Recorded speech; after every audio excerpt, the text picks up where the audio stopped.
सर्वांना हरिओम. सुखासारिखे पूर्ण वैराग्य जाचे, वसिष्ठापरी ज्ञान योगेश्वराचे. कवी वाल्मिका सारिखा मान्य ऐसा, नमस्कार माझा सद्गुरु रामदास. श्रीमद भागवत दशक 17 मध्ये आज आपण या दशकातला शेवटचा समास 10वा समास त्याचा अभ्यास करणार आहोत. या 10व्या समासाचं नाव आहे टोणक सिद्ध लक्षण. नाव जरा वेगळं आहे, नवीन आहे. टोणक सिद्ध लक्षण. टोणकचा अनेक वचन आहे टोणपे. त्याचा अर्थ आहे ज्ञानदृष्टी नसलेले. टोणपेचा अर्थ आहे ज्ञानदृष्टी नसलेले. ज्यांच्याजवळ ज्ञानाची दृष्टी नाही त्यांच्याकरता हा शब्द वापरलेला आहे टोणपे.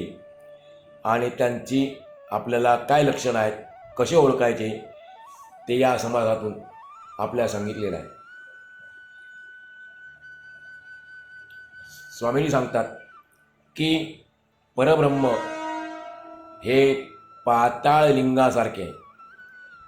ते स्थूल देहाने म्हणजे आपण आता ज्या देहात आहोत त्या देहाने जाता येत नाही. विवेकाने त्याची कल्पना करावी लागते. पाताळ लिंगाची आपल्याला कल्पना करावी लागते. त्याआधी आपल्यावर विवेक पाहिजे, सारासार विचार करायला पाहिजे. ज्ञानदृष्टीची मदत घेऊन संबंध ब्रह्मांड फिरून बघावे. पाताळ लिंगाची कल्पना करता ज्ञानदृष्टीची मदत घेऊन आपण संबंध ब्रह्मांड फिरून बघावे. ब्रह्मांडाचे विवरण करावे. तत्व शोधन करावे म्हणजे तत्व शोधून काढावे आणि समाधानाने राहावे. परब्रह्म हे अत्यंत सूक्ष्म आहे. ते उपाधिशून्य आहे. परब्रह्माला कोणतीही उपाधी नाही आणि आपल्याला अनेक उपाधी आहेत. परब्रह्म उपाधिशून्य आहे. तसंच ते दृश्यशून्यसुद्धा आहे. आपल्याला ते दिसत नाही म्हणून दृश्यशून्य आहे. आपली इंद्रिये आणि मन तेथपर्यंत पोहोचू शकत नाही. आपण अत्यंत सूक्ष्म होऊन जगाकडे सूक्ष्मदृष्टीने पाहणारे फारच थोडे पुरुष सापडतात.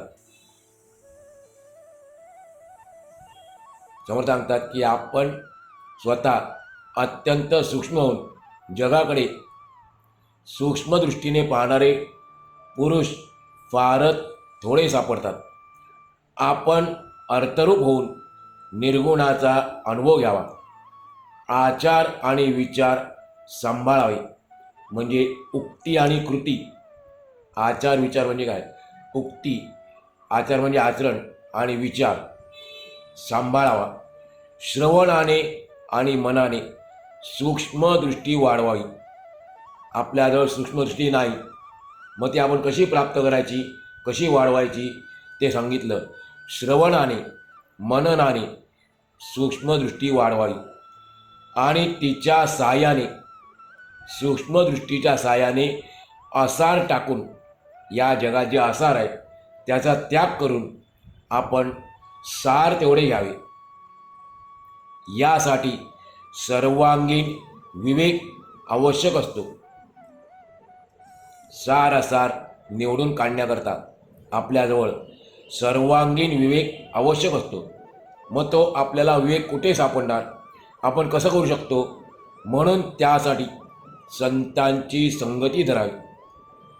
सत्संगामध्ये सत्शास्त्राचे श्रवण करावे आणि उत्तम गुणांचा प्रयत्नपूर्वक अभ्यास करावा. सज्जनांच्या संगतीत आपण विवेक करायला शिकतो.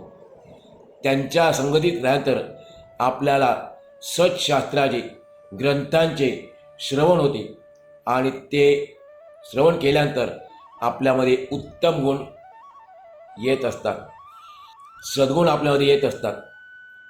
परब्रह्म हे सूक्ष्म आहे, ते स्थूलदृष्टी उपयोगी पडत नाही, ज्ञानदृष्टीने पाहावे लागते. म्हणून श्रवणाने आणि मननाने सूक्ष्मदृष्टी जोपासून सारे ब्रह्मांड पाहावे. या पृथ्वीच्या भोवती 7 समुद्रांचे आवरण आहे आणि त्याच्या आतमध्ये ही पृथ्वी आहे. आपण जी राहतो ती पृथ्वी 7 समुद्रांनी वेढलेली आहे. त्या आवरणकामध्ये या पृथ्वीचं जे समुद्राने वेढलेलं आवरण आहे त्याच्या आतमध्ये हाटकेश्वर नावाचे शिवलिंग आहे.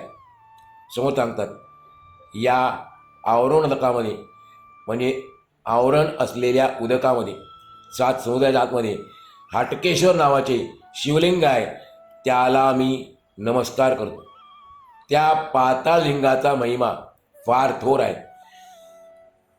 ते पाताळ लिंग म्हणजेच हाटकेश्वर, त्याचा महिमा फार थोर आहे. पण ते स्थूल ध्याने जाऊन प्रत्यक्ष दर्शन घेता येत नाही. आपण मंदिरात गेलो तर आपल्याला देवाचं दर्शन होतं, कारण ती मूर्ती पण स्थूल आहे, आपणही स्थूल आहे. पण त्या पाताळ लिंगाचं, हाटकेश्वराचं दर्शन घेण्याकरता आपल्याला सूक्ष्म बनायला लागेल. म्हणून म्हणतात की स्थूल ध्याने जाऊन प्रत्यक्ष दर्शन घेता येत नाही. म्हणून त्या परमेश्वराबद्दल विवेकाने कल्पना करावी लागते. प्रथम 7 सागरांचे वेढे आहेत, त्यांच्या पलीकडे विस्तीर्ण भूमी आहे आणि त्याच्याही पलीकडे भूमंडलाचे तुटलेले कडे आहेत. एवढे 7 समुद्र ओलांडून जाणे काही शक्यच नाही. एकही ओलांडता येणार नाही, कठीण आहे ते. समुद्र ओलांडून जाणं कठीण आहे, एकाची आपण करू शकत नाही, ओलांडू शकत नाही. 7 समुद्र कसे ओलांडून जाणार, ते अशक्यच आहे. म्हणून साधू पुरुषांनी, सज्जनांनी विवेकाने त्याचे ज्ञान करून घ्यावे. जी गोष्ट आपल्याला माहीत नाही, ज्या गोष्टीचं आपल्याला ज्ञान नाही, ती गोष्ट जाणत्या म्हणजे ज्ञानी पुरुषांकडून समजून घ्यावी. मन ज्या वेगाने फिरू शकते त्या वेगाने शरीर काही फिरू शकत नाही, हे आपल्याला माहीत आहे. जे आपल्या डोळ्यांच्या दृष्टीला दिसत नाही ते आपण ज्ञानदृष्टीने पाहावे.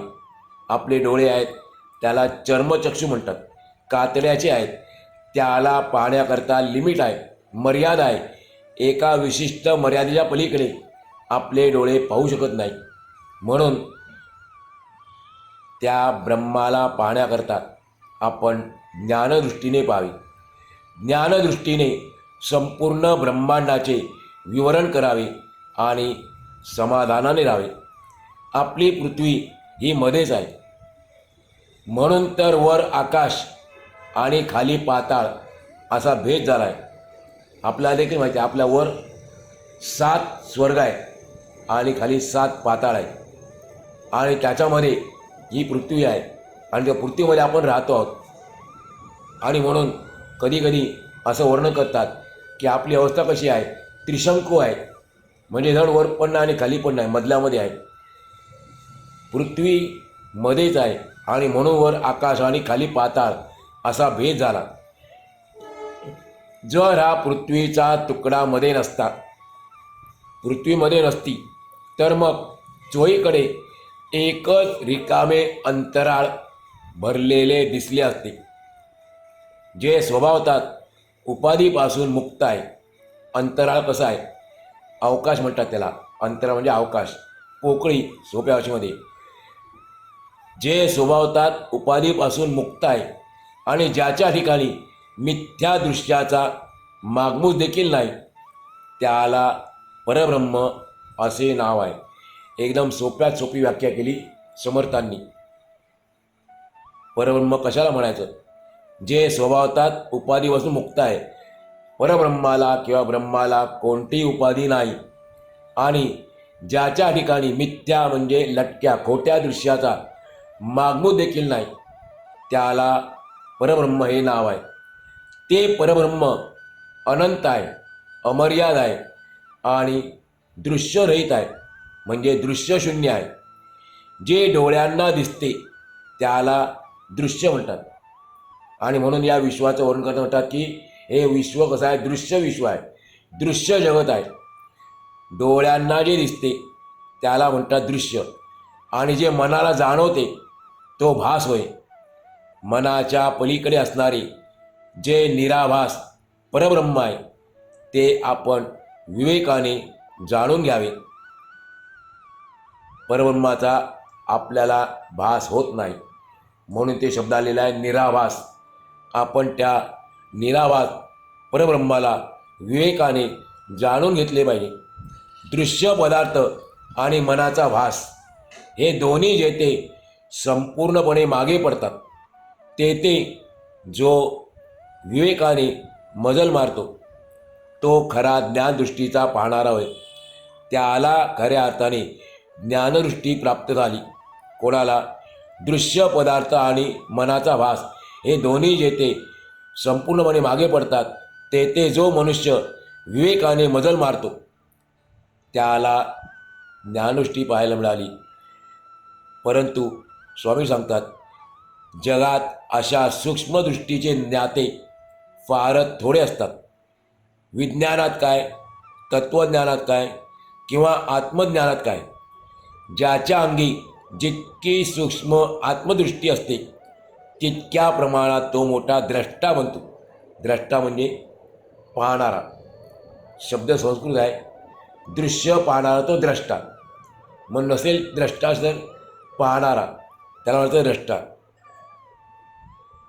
ज्याच्या अंगी सूक्ष्म ज्ञानदृष्टी असते तो तितक्या प्रमाणात मोठा द्रष्टा बनतो. ही सूक्ष्म आणि विशाल ज्ञानदृष्टी असणे म्हणजे परमार्थाची चित्कलाच आहे. वाच्यांश वाचेने बोलावा. आपण जे बोलतो त्याचा वाच्यांश काय, ते आपण वाचेने बोलावे. पण लक्ष्यांश, बोलल्याचा लक्ष्यांश, लक्ष्यांश म्हणजे मतितार्थ हा न बोलता जाणून घ्यावा. त्याचप्रमाणे गुणांच्या योगाने निर्गुणाचा अनुभव घ्यावा. आपल्याला एकदम निर्गुण परब्रह्म कळणार नाही, आकलन होणार नाही. मग त्याच्याकरता आपल्याला गुणांचा आधार घेतला पाहिजे. हे आपल्याला कळत नसल्या कारणाने, निर्गुण असल्याकारणाने आपल्याला त्याची कल्पना येत नाही.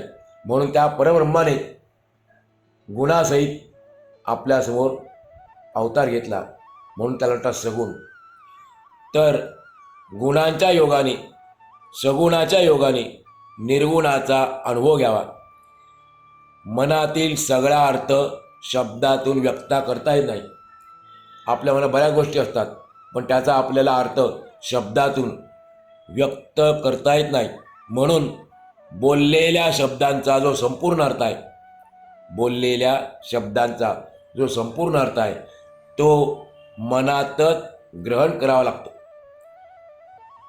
ज्याची ज्ञानदृष्टी अधिक सूक्ष्म असते त्याला जास्त अर्थ कळतो.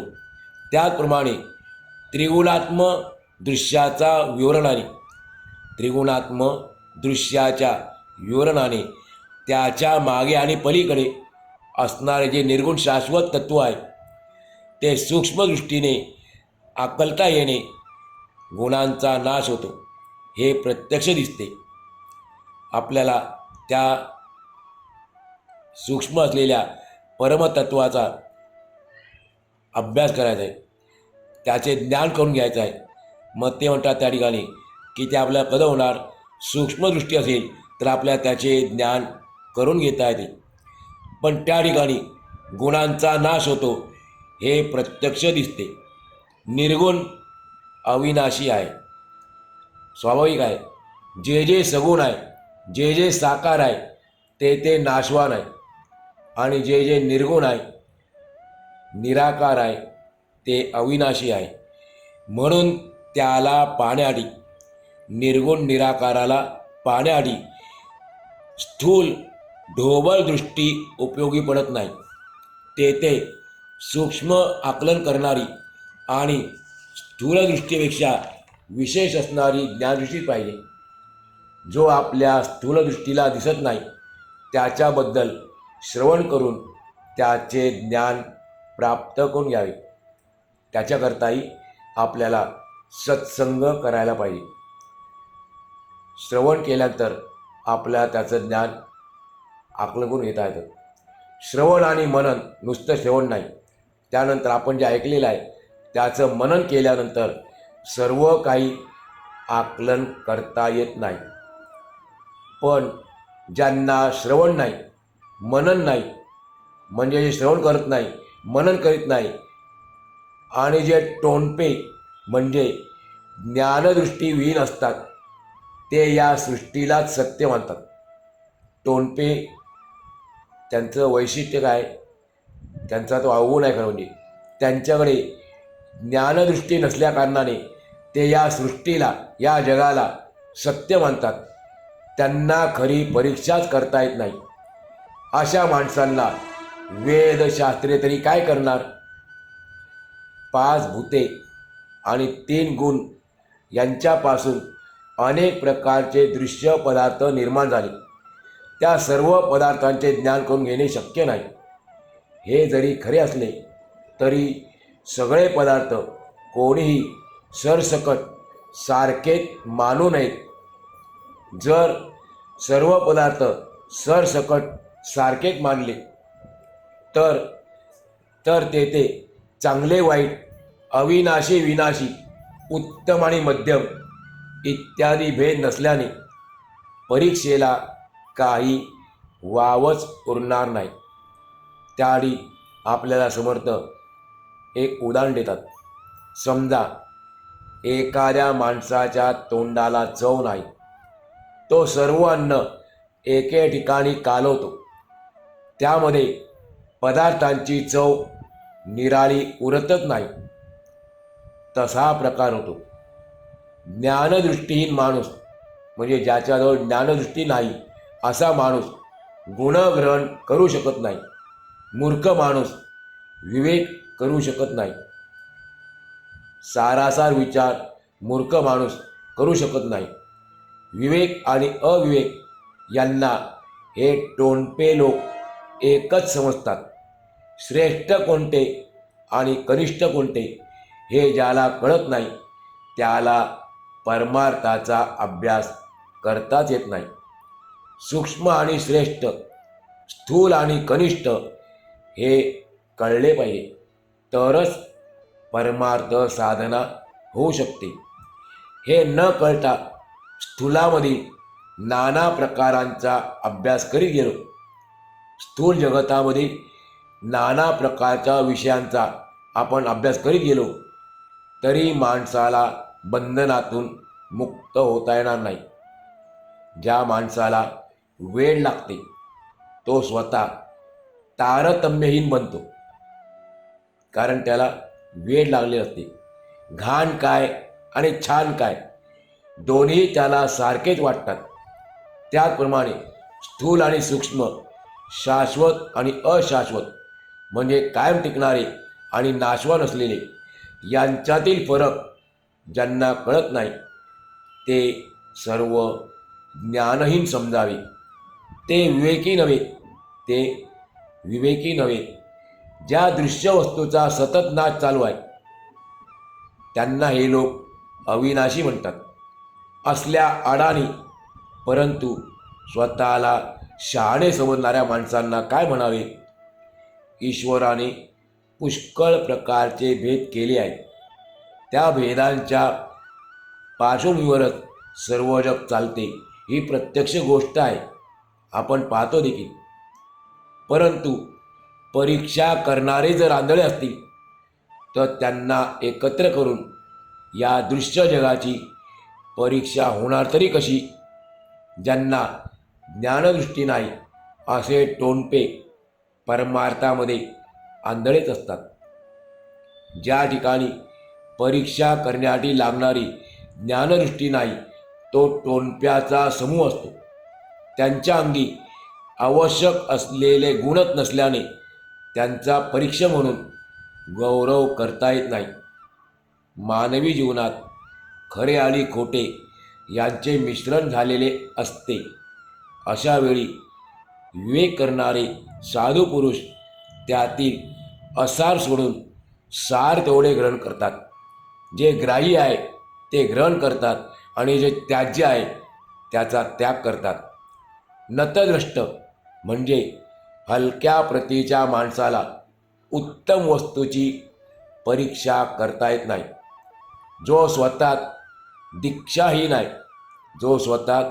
दीक्षाहीन आहे त्याच्यापाशी दीक्षेचे तेज आणि सामर्थ्य आढळत नाही. सूक्ष्म ज्ञान दृष्टी येण्यासाठी जो अभ्यास करायचा त्यासाठी आपले आचार आणि विचार दोन्हीही पवित्र असावी लागतात. आचार विचार शुद्ध ठेवून सत्संगात राहून सत्शास्त्रांचे श्रवण केले तर सूक्ष्मामध्ये शिरण्याची युक्ती साधते. सत्संगात राहिलो, ग्रंथांचं सत्शास्त्रांचं श्रवण केलं तर आपल्याला जे सूक्ष्म असलेलं परब्रह्म आहे ते शिरण्याची युक्ती साधते. म्हणून प्रथम आचार उत्तम रीतीने पाळावा, त्यानंतर उत्तम विचार करायला शिकावे. अशा आचार विचाराने संपन्न असलेल्या माणसाला पहिलं तीराला जाता येते. परमार्थाचा नियमाने आणि व्यवस्थितपणे अभ्यास करणाऱ्यांना सुद्धा परमात्मा स्वरूप कळणे कठीण जाते. जे नियमाने आणि व्यवस्थितपणे परमार्थाचा अभ्यास करतात त्यांनासुद्धा बऱ्याच वेळेला परमात्मा स्वरूप कळणे कठीण जाते. पण ते अभ्यास न करणाऱ्या टोणप्यांना कळणे शक्यच नाही. ज्या ठिकाणी डोळस माणसे फसतात तेथे आंधळ्याचे काही चालणारच नाही. पाप पुण्य स्वर्ग नरक हे सगळे जो एकच मानतो तो विवेक आणि अविवेक यामध्ये फरक मानणारच नाही. विष आणि अमृत एक म्हटले तर बिघडत काहीच नाही. पण विष घेतले तर प्राणाला मुकावे लागते, हेही तितकेच खरे आहे. त्याचप्रमाणे वाईट कर्म केल्याने फजिती होते आणि चांगले कर्म केल्याने कीर्ती वाढते, हा प्रत्यक्ष अनुभव आहे. इहलोक आणि परलोक, प्रपंच आणि परमार्थ याबद्दल सर्वांगीण विवेक ज्यांच्यापाशी नाही त्यांच्या जीवनात कशालाच अर्थ राहत नाही. सगळे निरर्थक होऊन जाते.